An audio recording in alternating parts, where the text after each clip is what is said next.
কাকে বলে? এফ এ থেকে বি একটি চিত্রণ, এফ এ থেকে বি একটি চিত্রণকে উপরিচিত্রণ বা সাবজেকশন বলা হবে যদি বি সেটের প্রত্যেকটা পদ, বি মানে কোডোমেন সেট বা প্রতিবিম্ব সেট, এই বি সেটের প্রত্যেক পদের যদি এ সেটে কোনো না কোনো একটি প্রাকবিম্ব পাওয়া যায়, কমপক্ষে একটি প্রাকবিম্ব পাওয়া যায়, তাহলে এফটাকে একটি উপরিচিত্রণ বা সাবজেকশন বলা হবে। মানে বি সেটের যে প্রত্যেক পদ আছে, বি সেটের প্রত্যেক পদের যদি এ সেটে কমপক্ষে একটি প্রাকবিম্ব থাকে, বি সেটের প্রত্যেক পদের এ সেটে যদি কমপক্ষে একটি প্রাকবিম্ব থাকে, তাহলে তাকে বলা হয় উপরিচিত্রণ বা সাবজেকশন। এখানে দেখা যাচ্ছে যে বি সেটের প্রত্যেক পদের এ সেটে কমপক্ষে একটি আছে, যেমন এই পদটার দুটি প্রাকবিম্ব আছে, এই পদটারও দুটি প্রাকবিম্ব আছে, এই পদটার একটি প্রাকবিম্ব আছে। এই যেহেতু এই পদটা দুটি প্রাকবিম্ব পাওয়া যাচ্ছে, সেই জন্য আমরা বলছি যে কমপক্ষে একটি থাকবে, একের বেশি থাকতে পারে, যেমন এই দুটো আছে, কারণ তিনটেও থাকতে পারে। আর বি সেটে যে প্রত্যেক পদ আছে, সে প্রত্যেক পদের যদি এ সেটে কমপক্ষে একটি প্রাকবিম্ব থাকে, তখন তাকে বলা হয় উপরিচিত্রণ বা সাবজেকশন। তাহলে এটা এ থেকে বিতে ম্যাপিংটাকে কি বলা? এফ। তাহলে এটা এফ এর মাধ্যমে এখানে গিয়ে এই পদগুলো কি কার পদ? এই পদগুলো হচ্ছে এফ এ সেটের পদ। এই পদগুলি কার? এফ এ সেটের পদ। আর অন্যভাবে বলা যায়, যদি এফ এস ওয়ান বি হয়, মানে এফ এস ওয়ান যদি বি হয়, তাহলেও এটাকে উপরিচিত্রণ বলা যাবে। এবার এই সেটে যদি আমার একটা পদ এরকম পড়ে থাকে যার কোনো এই সেটে প্রাকবিম্ব নেই, তখন তাকে উপরিচিত্রণ বলতে পারবো না, কারণ সেক্ষেত্রে f a not equal to b হয়ে যাচ্ছে। সেই জন্য তাহলে সংজ্ঞাতে কি পেলাম? বি সেটের প্রত্যেক পদের যদি এ সেটে কমপক্ষে একটি প্রাকবিম্ব থাকে, তখন এফকে বলা হয় সাবজেকশন বা উপরিচিত্রণ। অন্যভাবে তার ডেফিনেশনটা কি বলবো? যে বি সেটের প্রত্যেক পদ ওয়াইয়ের জন্য এ সেটে কমপক্ষে একটি এক্স থাকবে, যার জন্য এফ এক্স ওয়ান ওয়াই হবে। তার মানে কি, বি সেটে এগুলো ওয়াই যদি হয়, তাহলে এগুলো কি এক্স ধরলাম। তাহলে এই বি সেটে কমপক্ষে একটি ওয়াইয়ের জন্য এটা যদি y one, y two, y three হয়, তাহলে এটা x one, x two, x three, এটা এক্স ফোর, এটা এক্স ফাইভ হবে। তাহলে বি সেটের কমপক্ষে একটি পদ ওয়াইয়ের জন্য এ সেটে কোনো না কোনো একটা এক্স পাবই, যার জন্য এফ এক্স ওয়ান ওয়াই হবে। এটা হলো উপরিচিত্রণের ডেফিনেশন। তাহলে আমি অঙ্কগুলো করব কিভাবে, উপরিচিত্রণ সংক্রান্ত যে সমস্যাগুলো আছে সেই সমস্যাগুলো সমাধান করবো কীভাবে করে, কতগুলি অঙ্কের মাধ্যমে আমরা দেখি নিই যে কি হচ্ছে না হচ্ছে।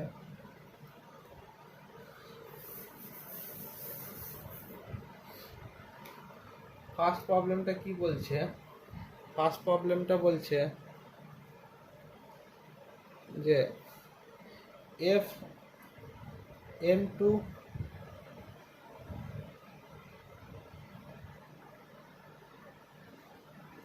এন একটা mapping F x equal to 2x - 1 দ্বারা সংজ্ঞাত, তাহলে এটাও বাইজেকশন হবে কি না? তাহলে আমি প্রথমেই উপরিচিত সংখ্যা কি বলছিলাম, যে বি সেটে প্রতিটা ওয়াইয়ের জন্য এ সেটে কমপক্ষে একটা এক্স থাকবে, যার জন্য এফ এক্স ওয়ান ওয়াই হবে। তাহলে ধরি Y belongs to N codomain,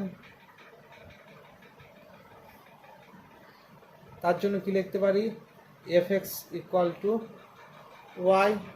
এক্ষেত্রে F x equal to 2x - 1 equal to Y, X equal to Y plus 1 by 2। এইটাকে belongs to domain set N হতে হবে, কিন্তু এটা ডোমেন সেট এন এ নয়। ফর কার জন্য? যদি ওয়াই জায়গায় আমি 2 বসাই,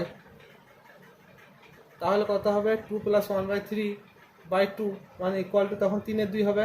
তাহলে x equal two 3/2 not belongs to N, N মানে ন্যাচারাল নাম্বার 1 2 3 4 হয়, তা 3/2 ফ্র্যাকশন হয়ে যাচ্ছে, সেই জন্য এটা কী হবে? তাহলে এই কোডোমেন সেটে কমপক্ষে একটা পেয়ে গিয়েছি কি, তাই কোডোমেন সেটে এখানে একটা পয়েন্ট কত পেলাম? 2, যার জন্য এখানে এই ডোমেন সেট এনে কোনো পথ খুঁজে পাচ্ছি না, 2 এর কোনো প্রাকবিম্ব পাচ্ছি না, কারণ ওয়াই জায়গায় যদি 2 বসাচ্ছি তাহলে এক্সের অস্তিত্ব থাকছে না, এক্স ইকুয়াল টু 3/2 হয়ে যাচ্ছে। তাহলে এখানে 3/2 হতে হবে, কিন্তু 3/2 তো এনের পদ নয়, তাহলে এই 2 এর জন্য এখানে কোনো কিছু পাচ্ছি না। তাহলে কমপক্ষে সকল পদের ডেফিনেশনে বলেছিল এই সেটের সকল পদের এই সেটের প্রাকবিম্ব থাকতে হবে, কিন্তু এই সেটের এই 2 পয়েন্টের জন্য এখানে আমি পাচ্ছি না কোনো প্রাকবিম্ব। এছাড়া অন্য পয়েন্টে পাবো, এখানে যে 4 বসাই তা 4 + 1/2, তাহলে এখানে যে 4 আছে তারও কোনো প্রাকবিম্ব নেই। 6 মানে যতগুলো জোড় সংখ্যা হবে y = যতগুলো জোড় সংখ্যা নেব সকল পয়েন্টে কোনো সেই সব বিন্দুগুলোর কারোরই এই ডোমেন সেটে কোনো প্রাকবিম্ব নেই। তাহলে সকল জোড় সংখ্যা যতগুলো জোড় সংখ্যা আছে ততগুলো এই কোডোমেন সেটের সব জোড় সংখ্যার ডোমেন সেটে কোনো প্রাকবিম্ব নেই। তাহলে এটা উপরে চিত্রণ হবে না।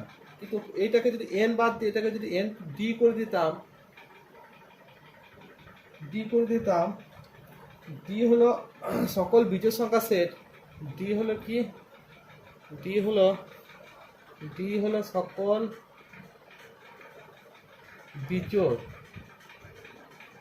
সকল বিজোড় সংখ্যা সেট, d হলো সকল বিজোড় সংখ্যা সেট যদি হয়ে যেত তাহলে এই কোডোমেন সেটে কোনো জোড় সংখ্যা নেই, কোডোমেন সেটে কোনো তখন জোড় সংখ্যা নেই। তার মানে কোডোমেন সেটের সকল সংখ্যাগুলো কি সব বিজোড় সংখ্যা, আর সব যদি বিজোড় সংখ্যা হয়ে যায় তখন এইটা বিলংস টু ডি হয়ে যেত, তখন এইটা উপরে চিত্রণ হয়ে যাবে।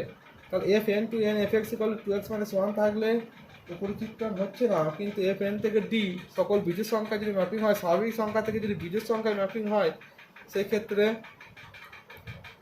এই অপেক্ষকটি উপরে চিত্রণ হয়ে যাবে।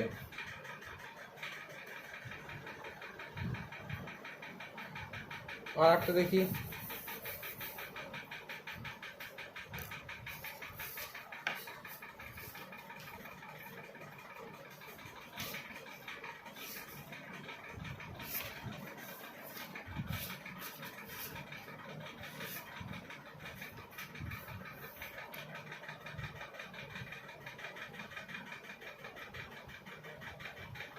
f q to q fx = ax + b, যেখানে a not equal to 0,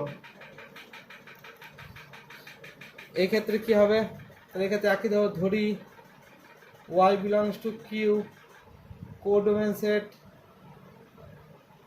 তার জন্য কি হবে ডোমেন সেট একটা x পাবো যার জন্য fx1 y হবে। fx1 কত, ax + b = y, x1 হলো y - b/a, এটা যেহেতু নট ইকুয়াল টু 0 তাহলে নিচে কোনো ডিস্টার্ব করছে না।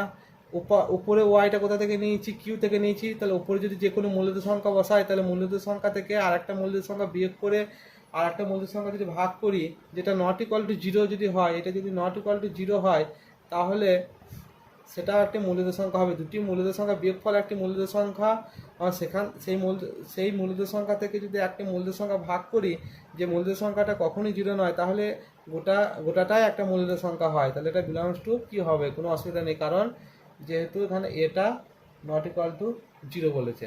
তাহলে এই ক্ষেত্রে এফ সাবজেক্টিভ হয়ে যাবে।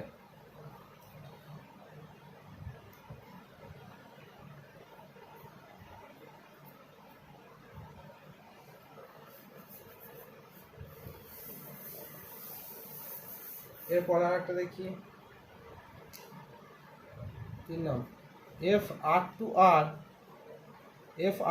r fx1 যদি ax এর কিউব প্লাস b থাকে, fx1 ax এর কিউব প্লাস যদি b থাকে তখন কি হবে? তাহলে এক্ষেত্রে আমরা কি দেখব, ধরি y belongs to r codomain,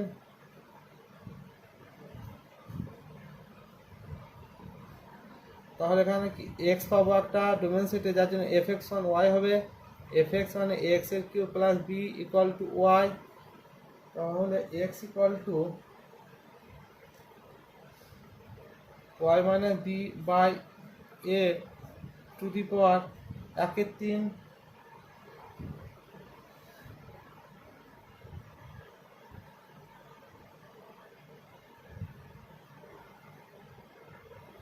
এইটা বিলংস টু আর, অতএব f ইজ সাবজেক্টিভ।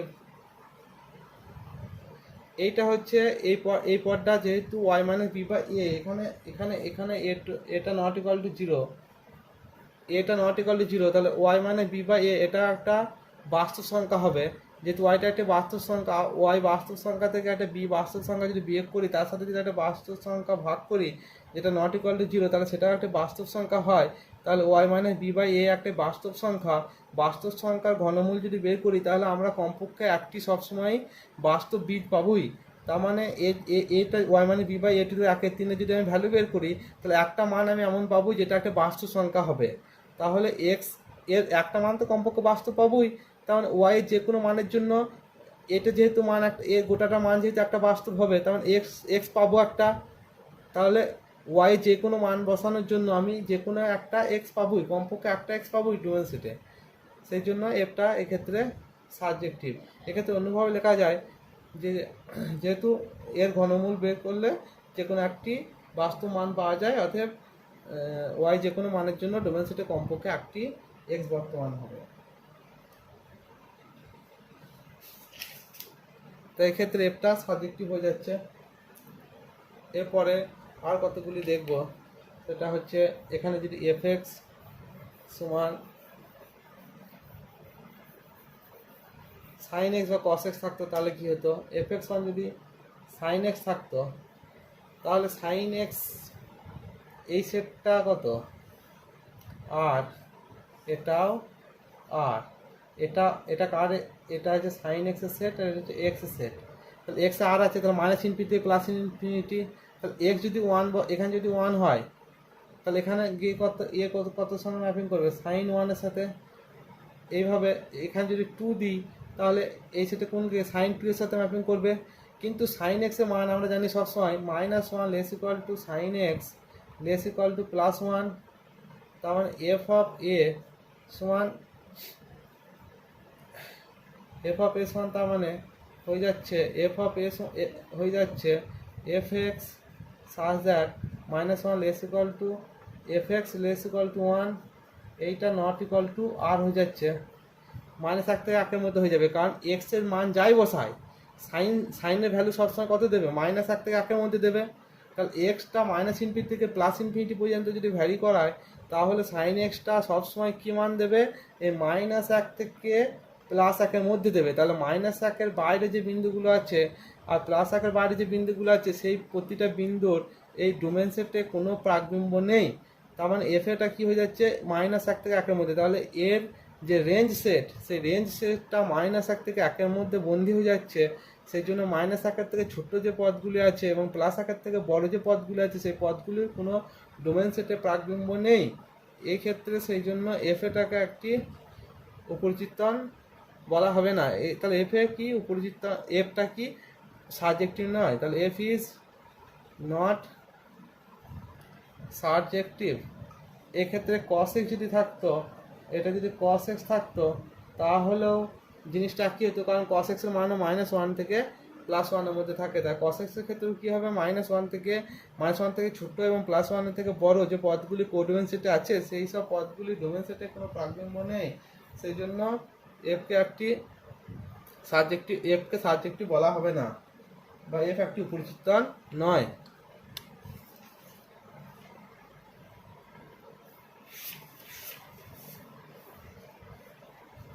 এরপরে আরেকটা দেখব,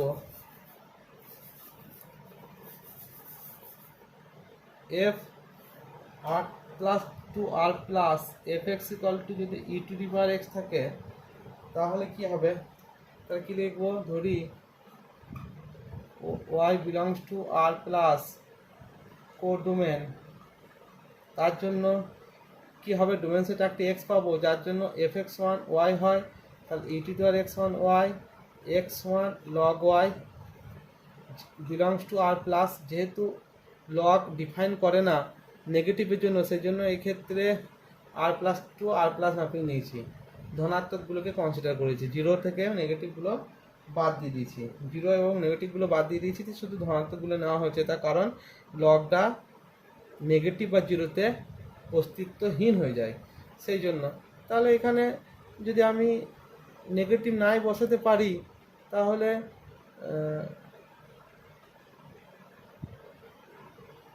সো এটা আর টু আর প্লাস হবে, সরি বেশ আর প্লাস থাকলে অসুবিধাটা কী হচ্ছিল, এটা বিলংস টু সবসময় আর প্লাস হবে না, তার কারণ এখানে আর প্লাসে তো half belongs to R plus হয় ধনাত্মক সংখ্যা, তাই এখানে যদি লগ হাফ নিই তাহলে হবে log one minus log two minus log two, এর মানটা তখন ঋণাত্মক হয়ে যাচ্ছে, সেই জন্য এখানে আর প্লাসটা নেওয়ার দরকার নেই, এখানে আর টু আর প্লাস করবো, এটা বিলংস টু আর, আর কোনো অসুবিধা নেই। তাহলে ডোমেন সেটের যে কোনো পদ ওয়াইয়ের জন্য ডোমেন সেটে একটা পদ পাচ্ছি এক্স, যার জন্য f x one log y হচ্ছে, তাহলে এটা অতএব এফ ইস কী হয়ে গেল সারজেক্টিভ। ঠিক আছে, এরপরে যেটা দেখবো সেটা হলো দুটি চিত্তন বা দুটি অপেক্ষককে কখন সমান বলা হবে, সেই জিনিসটা নিয়ে আমরা এবার দেখে নিই দুটি অপেক্ষককে কখন সমান বলা হবে।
তো কি দেখবো এবার দুটি চিত্রণ কখন সমান হবে, দুটি চিত্রণ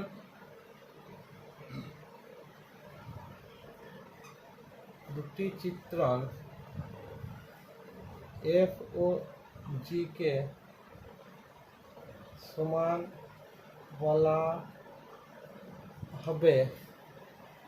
বলা হবে যদি কি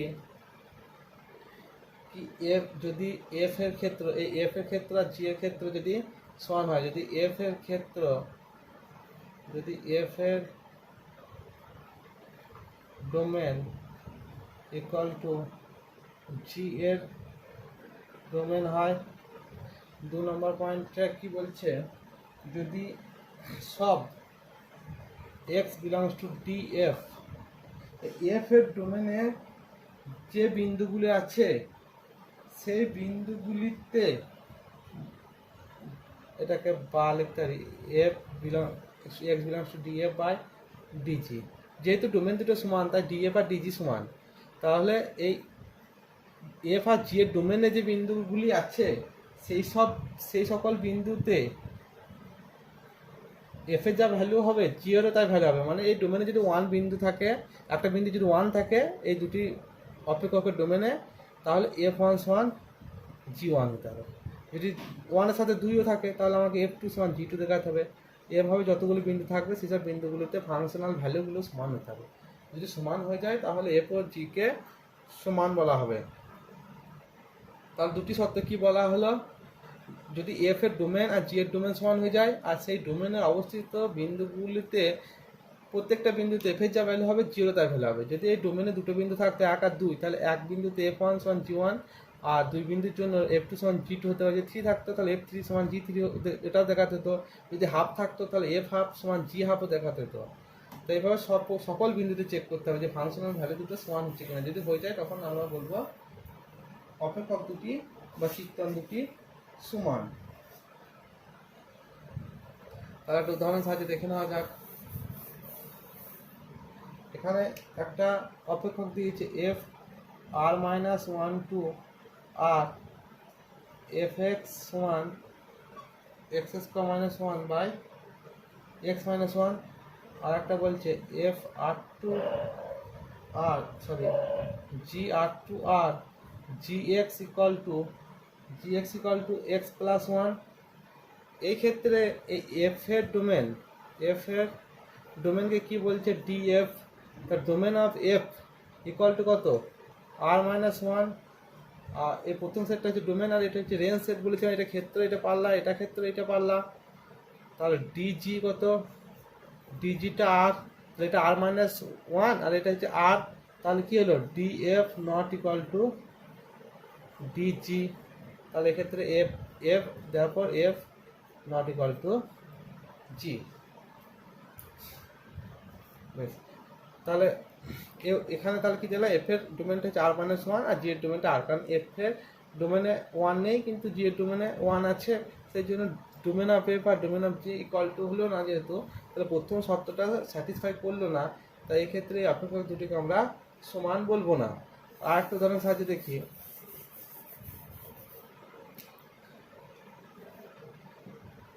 যদি এরকম থাকে F r2 r fx equal to X square বা X, F r2 r fx equal to X. এক্ষেত্রে প্রথম কন্ডিশন কি ছিল, ডোমেন অফ এফ সমান এক্ষেত্রে আর, আর ডোমেন অফ জিটা হলো আর, তাহলে প্রথম কন্ডিশনটা DF equal to DG satisfy করলো। কিন্তু আমাকে দ্বিতীয় কন্ডিশনে কি বলেছিল, এই ক্ষেত্রে অবস্থিত প্রত্যেক বিন্দুতে এফ এর যা ভ্যালু হবে জিরোর তাই ভ্যালু হবে। আমি এক্ষেত্রে জিরো বিন্দুটাকে কনসিডার করছি, তাহলে এফ জিরো সমান কত হয়, 0² বাই 0 ইকুয়াল টু 0/0। এটা হচ্ছে, তাহলে এটা কি হয়ে গেল, এটা ডাজ নট এক্সিস্ট হয়ে গেল। তাহলে কিন্তু এটা জি হবে, g0 ইকুয়াল টু 0। এক্ষেত্রে কি হলো, f0 not equal two g0 হয়ে গেল। তাহলে আমার ক্ষেত্রে অবস্থিত প্রত্যেক বিন্দুতে ফাংশনাল ভ্যালু দুটো সমান হচ্ছে না, তাহলে এক্ষেত্রে f therefore কি হলো, f not equal two g। তাহলে এক্ষেত্রে অপেক্ষক দুটি সমান হলো না। আশা করি সকলে মোটামুটি বুঝতে পারছো। এর পরবর্তী ভিডিওতে আমি সাবজেকশন সম্পর্কে এবং দুটি ফাংশনের কম্পোজিশন সম্পর্কে, এই বাইজেকশন সম্পর্কে এবং দুটি অপেক্ষকের সংযোগ সম্পর্কে বা কম্পোজিশন সম্পর্কে আলোচনা করব। তারপর চ্যাপ্টার ওয়াইজ সলিউশন করব এসএনদের বুকের। তারপরে আমরা এই অধ্যায়ের এই টপিকটা পুরোটা শেষ করব। ভিডিওটা পুরোটা দেখার জন্য সকলকে ধন্যবাদ। আশা করি সকলের সঙ্গে থাকবে এবং তোমাদের যদি ভালো লাগে তা লাইক, শেয়ার এবং সাবস্ক্রাইব অবশ্যই করবে।